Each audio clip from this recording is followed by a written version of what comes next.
Hola, bienvenidos a mi canal. Yo soy Alberto Vargas. Qué bueno que nos encontramos otra vez.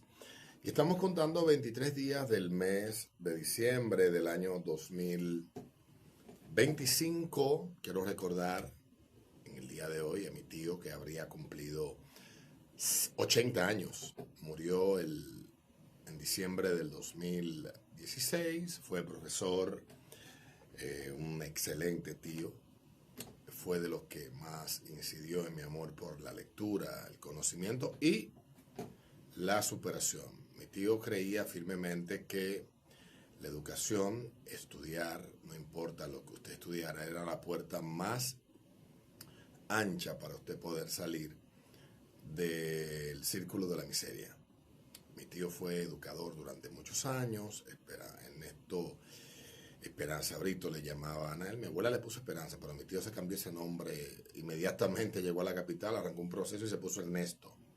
Por eso de ponerle esos nombres tan estúpidos a los hijos, de verdad que no sé si la gente de antes tenía cerebro o muchas veces mierda en la cabeza.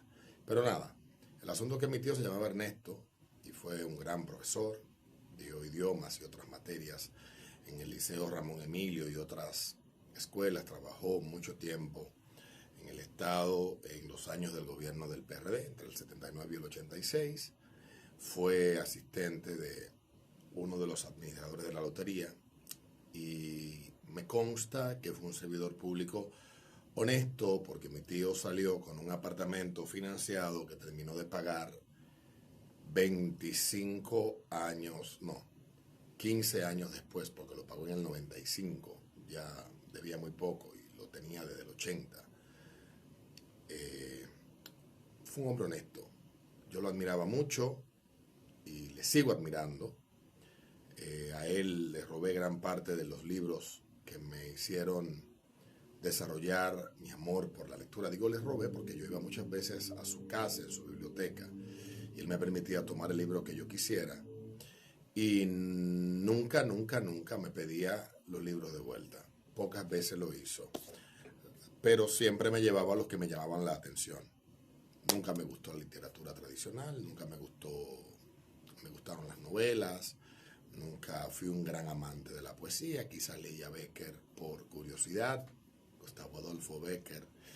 Lo leí por obligación y después lo volví a leer porque quedé prendido del libro en alguna parte, y otros libros como La vida es sueño, La vida es bella, de Calderón de la Barca. Lo leí en el liceo cuando estaba en segundo o tercero de bachillerato. O sea, yo desarrollé un amor por la lectura que quizá hoy no lo practico con la misma rigurosidad que años antes, porque hasta la belleza cansa. Así que hoy, al que me impulsó a sentir ese vínculo con la lectura, que estaría cumpliendo 80 años, lo recuerdo con cariño, deseando que donde quiera que se encuentre, pues se encuentre bien. Falleció hace ya 9 años. Y sabiendo que a la familia se le retribuye y se le hace saber con hechos el agradecimiento, y así lo hice. Y por ello, a pesar de estar muerto y de extrañarle, porque se le extraña, siento conformidad. Mi tío fue un hijo excelente con mi abuela. Fue un hermano excepcional y un tío de primera. No tengo mayores críticas con sus hijos. Cada uno tuvo una experiencia distinta y no puedo juzgarlas porque Miguel, su hijo varón, Indira, la menor, y mi prima Paulina, cada uno vivieron en épocas diferentes al lado de mi tío. Entonces, con realidades distintas y otras experiencias, y no creo que haya una visión universal, única, unísona, una sola voz respecto, pero yo sé que él fue e intentó y trató y se esforzó por ser lo mejor que pudiera. Lo recuerdo con cariño y deseo que donde quiera que se encuentre esté bien. Hoy quiero hablar de la Navidad. La Navidad, a pesar de que hemos tenido días tan agitados con el tema del Banco de Reservas y los rumores puestos a circular por el abogado Tomás Castro, en una actitud perversa y malsana de parte de un profesional de la experiencia y la nombradía de este caballero, y de que la maledicencia digital, sintiéndose empoderada porque las ventanas y los cuadros de comentario le dan un lugar para ir a vaciar toda la mierda que puedan elucubrar, asumiendo que el hecho de poder hablar da validez a lo hablado, hace válido, certero, cierto, ¿verdad? No. La misma comida suntuosa que te comes en un restaurante es la mierda que luego no quieres tener que oler. Entonces, no es lo mismo tener derecho a opinar que tu opinión tenga validez y sea admisible. Hay gente que no lo entiende. ¿Y por qué quiero hablar de la Navidad? Porque hace 10 años, más o menos, más de 10 años, 12, cuando tuve el chance de ir por primera vez a Estados Unidos de vacaciones, fui de vacaciones en el año 2014, mi primer viaje a Estados Unidos fue en el 2013, me invitaron la gente de cervecería a un evento en Filadelfia, el Made in America, que era patrocinado por Budweiser, Raúl de León, Angomás, que era encargado de mercadeo de marcas internacionales de cervecería, me invitaron. Ya Ambev tenía unos años ya en control de cervecería, había cambiado la estructura, tenía buenos amigos en esa época en esa empresa y tal vez producto de lo que estaba empezando a suceder con mi trabajo, me tomaron en cuenta. Esas vacaciones del 2014 me dieron la oportunidad de ir a un evento que yo anhelaba ir desde que era un adolescente. Lo veía en la televisión, en Ocurrió Así, en Primer Impacto, luego El Rojo Vivo con María Celeste. Lo vi durante mucho tiempo, luego en la televisión americana lo veía, le daba seguimiento, que era el Pride. Para mí el Pride, yo comenzando mi vida y a descubrir quién era a los 12, 13 años, en Univision había un programa que llamaba Noticias y Más, y ahí fue la primera vez que vi un reportaje sobre este evento, siempre buscando, tratando de encontrar un lugar a donde realmente todos tenemos ese anhelo, sientas que perteneces. Entendía que esta experiencia me iba a resignificar la vida respecto a mí mismo. Yo no necesitaba mucho contexto, ni mucha explicación sobre mí mismo, porque ahí yo tenía todos mis temas personales resueltos plenamente. A mis 34 años yo era un hombre que tenía todo absolutamente resuelto. Estaba viviendo esa etapa de la vida donde uno tira para arriba todo lo que tiene, que son los 30 años, pero con la vista puesta en que, carajo, van a llegar años más difíciles con dolores en la espalda y en las rodillas. Y voy al Pride y me llamó la atención en ese primero que voy, que había una escena que no fue la idea que yo me construí. Aunque sí ya había muchas cuestiones que yo las conocía, había leído, yo leía muchos portales de noticias de esos temas, Pink News, etc. Yo leía más de 12 portales. Estaba muy imbuido en la agenda informativa y la agenda ideológica. De algún modo, lo quisiera o no, estaba imbuido en ella. Muchas de mis posturas previo a ese viaje estaban reflejando todo el adoctrinamiento que había vivido por años y no estaba consciente de ello. Pero esa experiencia fue un despertar. Y fue un despertar para muchas cosas. Primero, de que cuando estuve allí, no sentí un espacio donde yo verdaderamente perteneciera. Porque lo que se manifestaba era lo que constantemente yo había experimentado en entornos similares en República Dominicana. Un entorno de mucha intolerancia, de mucho señalamiento, de mucho estigma, de mucha burla, de mucho complejo y mucho ego enfermo. Fue lo que me hizo alejarme de esos círculos en el año 2005 en República Dominicana. Pero yo pensaba que eso era exclusivo del país. Luego concluí de que es una vaina que más adelante en el libro Quiérete mucho, maricón, lo leí, en parte no lo completé de leer el libro, pero allí lo explica este psiquiatra que también busca condicionar ideológicamente a quien lo lee, este terapeuta, pero ciertamente tiene mucho contenido que, aunque no es ciencia pura y dura, son teorías y planteamientos de él desde su consulta y experiencia como terapeuta dedicado a dar terapias a hombres homosexuales, bisexuales y mujeres lesbianas. Da un contexto, un punto de partida para hacer un análisis en otra dirección. Entonces, en aquellos años, desperté y empecé a sacar mi pensamiento de la caja, mi mente, mi cabeza, poco a poco. Hacerlo de golpe no me iba a funcionar, pero empecé a ver de manera crítica. Y empezaron a pasar los años y llegamos al 2015 y yo siempre tuve simpatía por los demócratas, pero yo había empezado a notar en el segundo tramo del mandato de Obama un cambio de dirección que no había visto en los años de Clinton ni vi en el primer gobierno, en los primeros 4 años de Obama. Yo leía mucho sobre lo divisivo, sobre los temas que Obama imponía en la sociedad americana, que lo que sembraban era la semilla de la discordia y la división. Yo veía un montón de comentaristas liberales que también influían mucho en mi pensamiento, pero también veía muchos conservadores. Y eso tal vez me hacía siempre buscar encontrar el punto medio o el punto de equilibrio.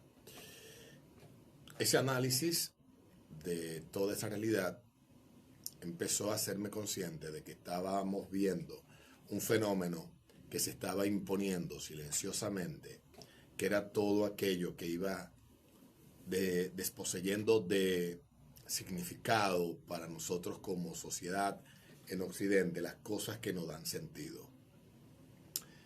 Y eso comenzó poco a poco, con cosas tontas, con cosas que decíamos, bueno, carajo, cogió el llavero, no es nada. Se llevó la televisión, cambió la casa de manera fraudulenta, de titularidad, y la vendió. Pero todo comenzó con el llavero. Llegamos al año 2016, vuelvo a Estados Unidos, otras vacaciones, otro verano, y veo más exacerbado todo esto. Cuomo era gobernador, yo vi a Cuomo a unos escasos metros de mí caminando en la Quinta Avenida en la ciudad de Nueva York, y decenas de miles de personas. Me llamó la atención en el primer desfile algo que en el segundo le puse más atención, y fue cientos de niños vestidos del arco iris. Niños, no hablo de 12 o de 13, niños de 7, 5, 6 años, desfilando, y a mí me hizo ruido. Y empecé entonces a buscar si había más gente que estuviera notando lo que yo estaba notando. Y empecé a investigar y me di cuenta de que lo que yo estaba notando lo notó gente en los 80, en los 90, y lo venían denunciando. Y fue gente que vino. Gente, no hablo de gente fuera del movimiento, gente del movimiento. Dentro de Estados Unidos e Inglaterra. Gente que fueron impulsores de las luchas civiles en la década de los 80, que luego se convertirían en críticos del rumbo que había tomado la lucha. La lucha no era otra que déjennos vivir, déjennos hacer con nuestra vida en privado lo que querramos, el Estado que no se mete en mi vida, que respete mis libertades y que reconozca mis derechos que no son diferentes a los de otras personas. Ese es el fundamento. Entonces llegamos al tema de ir tomando cosas poco a poco.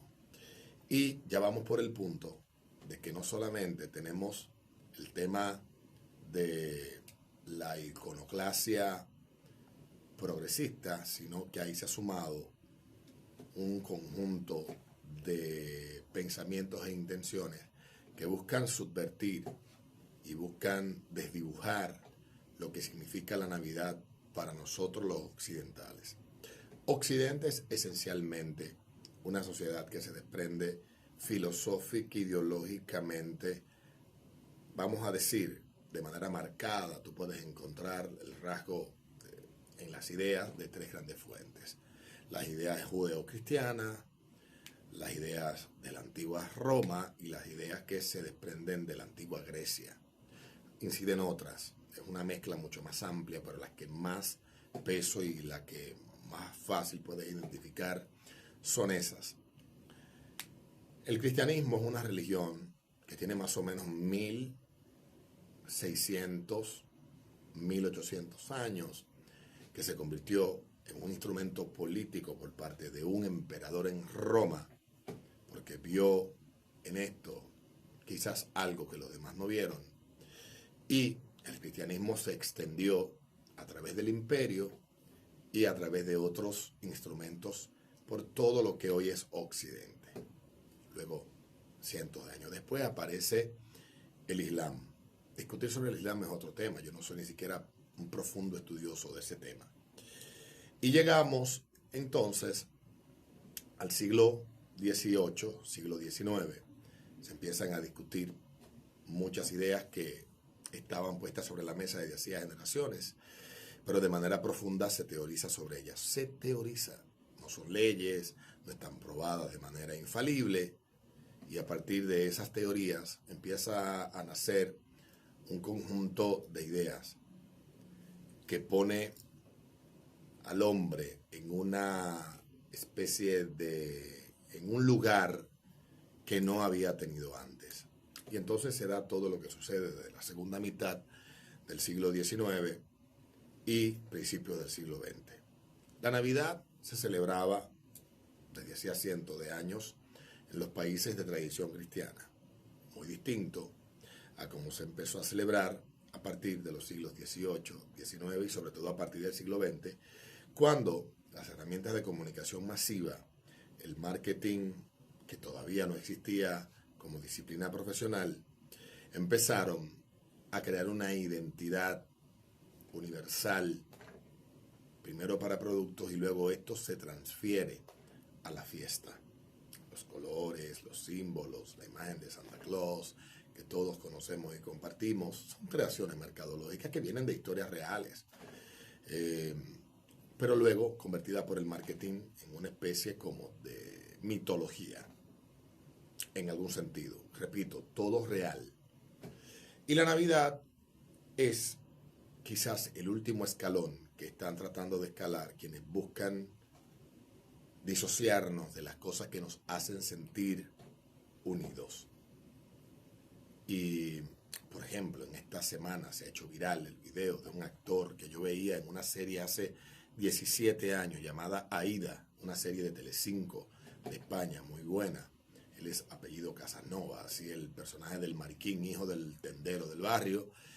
Y este personaje, infausto y fracasado, porque no ha logrado destacar más allá de lo que hizo en esa serie, ha orbitado y ha sido un sujeto que no ha logrado mayor preponderancia luego de ello. Anda por ahí en una cruzada en dos sentidos, tratando de romantizar el contagiarse de VIH, que no tengo ninguna aprensión porque tengo amigos que son VIH positivos, no los trato distinto, ni los estigmatizo por ello, pero no dejo de reconocer que no es un tema a tratar como si fuese un tema de comprar joyas, relojes o cuestiones tecnológicas. Por lo tanto, Casanova, creo que se llama Eduardo Casanova, él anda y en una entrevista dice que odia la Navidad. Yo ayer le decía algo, el problema no es que él lo diga, porque él tiene derecho a decirla que la odia y a odiarla. El problema es que lo difundan y lo extiendan, porque entonces el mensaje va experimentando aquel proceso que yo hablaba hace 5 años y que he mencionado muchas veces, de la ventana de Overton. Y en esta época que estamos viviendo, estamos constantemente expuestos a eso. Ante esa ventana de Overton, constantemente la vemos en todos los sentidos, manifestada esta acción. Y Yo no lo noté hasta que lo empecé a notar. Qué disparate. Que algo que se hacía por neutralidad en alguna zona donde había una diversidad religiosa, pero un respeto en comunidad, en vez de decir Feliz Navidad, porque es un término muy cristiano, por ser festivos esos días, se empezó a llamar o a decir Happy Holidays, felices fiestas. En algún momento, sin tal vez conocerlo, mucha gente aquí se utilizó felices fiestas, feliz Navidad, pero yo, de toda la vida, siempre he dicho feliz Navidad, feliz Año Nuevo, etc. Y empecé a escuchar radio americana hace más de 20 años y allí es muy común escucharlo porque Estados Unidos es una mezcla tan ecléctica de culturas que se hace necesario. Pero ciertamente la Navidad es una tradición que nos une. Es una temporada del año donde uno trata de sacar lo mejor de sí. Yo todas las tradiciones que conservo de la Navidad las aprendí en mi casa. Y por temporadas o épocas, en mi casa, hasta que mi papá falleció, casi todas las Navidades se celebraron en mi casa. A partir de su muerte, empezamos a compartir en casas de familiares. A partir del 2009-2010 mi mamá empezó a irse para el interior del país, a donde la familia de la esposa de mi hermano. Y yo, a partir de 2014, empecé a irme fuera del país con cierta regularidad, una que otra Navidad, un año sí, un año no, hasta el año 2021 más o menos, que creo que fue la última Navidad que pasé fuera, porque en el 2023 lo que pasé fuera fue el fin de año. Pero para mí la Navidad es significativa y lo que de algún modo me hace sentir que pertenezco al entorno donde estoy, es ese vínculo, a esa celebración que todos compartimos. Y yo quiero que la gente que ve este video se dé el chance de defender lo que le da sentido de pertenencia. No importa si es la Navidad, lo que sea que para ti sea importante. Que otros no te vengan a imponer las ideas o los pensamientos que ellos tienen o la forma de vida que ellos entienden que tú debes de llevar. Y como yo soy un amante empedernido de esta época del año, me fascina la Navidad. Yo, a pesar de haber tenido un año tan difícil, créanme, que llevo un sentimiento de tristeza dentro del corazón, porque con lo que pasé en febrero, quedaron cosas rotas dentro de mí, que estoy reparando y que están reparadas la mayoría. Pero ciertamente una Navidad como esta, con estas características, es la primera que vivo, pero no es la primera Navidad en la que tengo que pasar los días de Navidad experimentando una pérdida de algún tipo. Por lo tanto, mi único deseo, mi única invitación es a que la pasen bien, es a que traten de compartir en familia, es a que busquen un lugar donde de verdad se sientan que pertenecen, que le den sentido a la vida, no importa, no tiene que haber comida, si te quieres ir a la playa o te quieres ir de viaje, donde sientas pero que no olvides de que el ser humano necesita esencialmente cuestiones que lo aten, que lo anclen, que le den propósito de existir. Para mí esta época lo es. Y yo de verdad deseo que todos aquellos que estén viendo esto no se ofusquen por lo material, no se ofusquen por lo visible, que trabajen en lo interior y que traten de encontrar felicidad. La felicidad no se construye desde afuera, se edifica y se materializa desde dentro. Y espero que todos los que vean este video así lo tengan. Le agradezco infinitamente. Mañana voy a grabar de nuevo. Hemos tenido un año difícil. Tuvimos 2 meses y 10 días sin vernos. Y he tratado de compensar el tiempo de ausencia. Somos pocos, pero sé que los pocos que estamos aquí, estamos porque deseamos y nos sentimos bien.